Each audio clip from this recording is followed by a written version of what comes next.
Sebagai ASN, kita hidup di era digital. Untuk mewujudkan smart ASN, ada 4 pilar literasi digital. Yang pertama, digital skill, yang kedua, digital culture, yang ketiga, digital ethics, dan yang terakhir, digital safety. Mari kita lihat contoh praktik baik dan buruknya.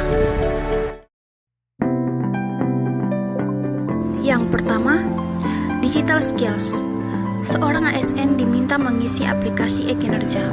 Namun ia tampak bingung, bukan berusaha mencari tahu atau belajar, ia justru menyuruh bawahannya untuk mengerjakan. Sikap ini menunjukkan kurangnya kemauan beradaptasi dan menutup peluang meningkatkan kompetensi. Padahal sebagai ASN, kita dituntut untuk belajar, memanfaatkan teknologi, dan menjadi teladan.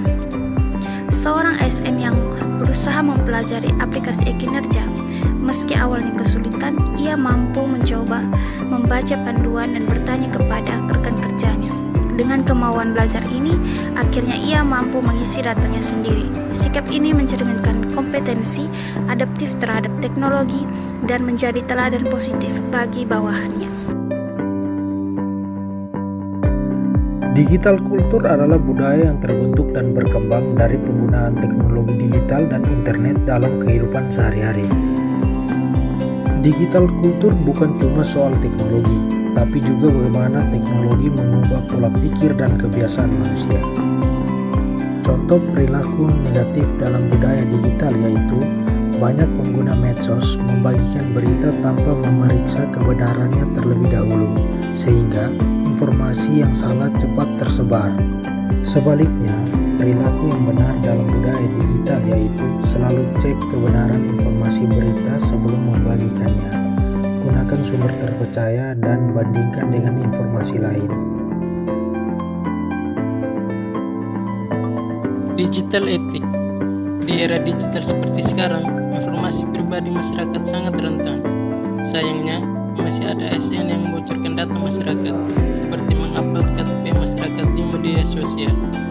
Tindakan ini termasuk praktik buruk digital, karena dapat merugikan masyarakat dan menurunkan kepercayaan publik. Sebaliknya, ASN yang menjaga privasi data menunjukkan praktik digital yang baik, memastikan data aman hanya diakses oleh pihak yang berwenang, dan komunikasi tetap profesional. Dengan begitu, kita tidak hanya mematuhi etika digital, tapi juga membangun kepercayaan masyarakat.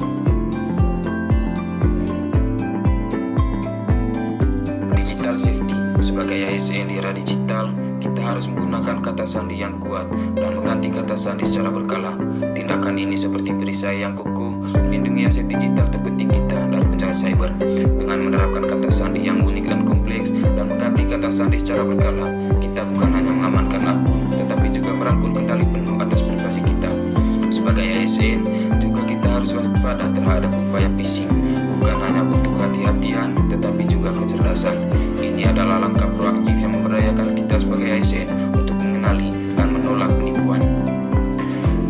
Dan kita juga harus mengenkripsi dokumen penting kita seperti mengunci sebuah peti harta karun digital.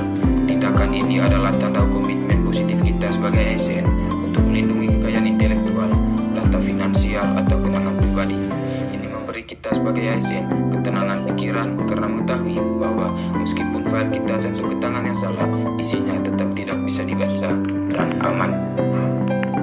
Sebagai smart ASN, kita harus cerdas digital. Password lemah seperti 1, 2, 3, 4, 5, dan seterusnya, atau QWERTY atau tanggal lahir adalah bad practice, mudah ditebak dan mengancam keamanan data pemerintah. Gunakan password kuat minimal 12 karakter, kombinasikan huruf, angka, dan simbol. Ingat, menjaga kerahasiaan data adalah bagian dari integritas dan profesionalisme ASN.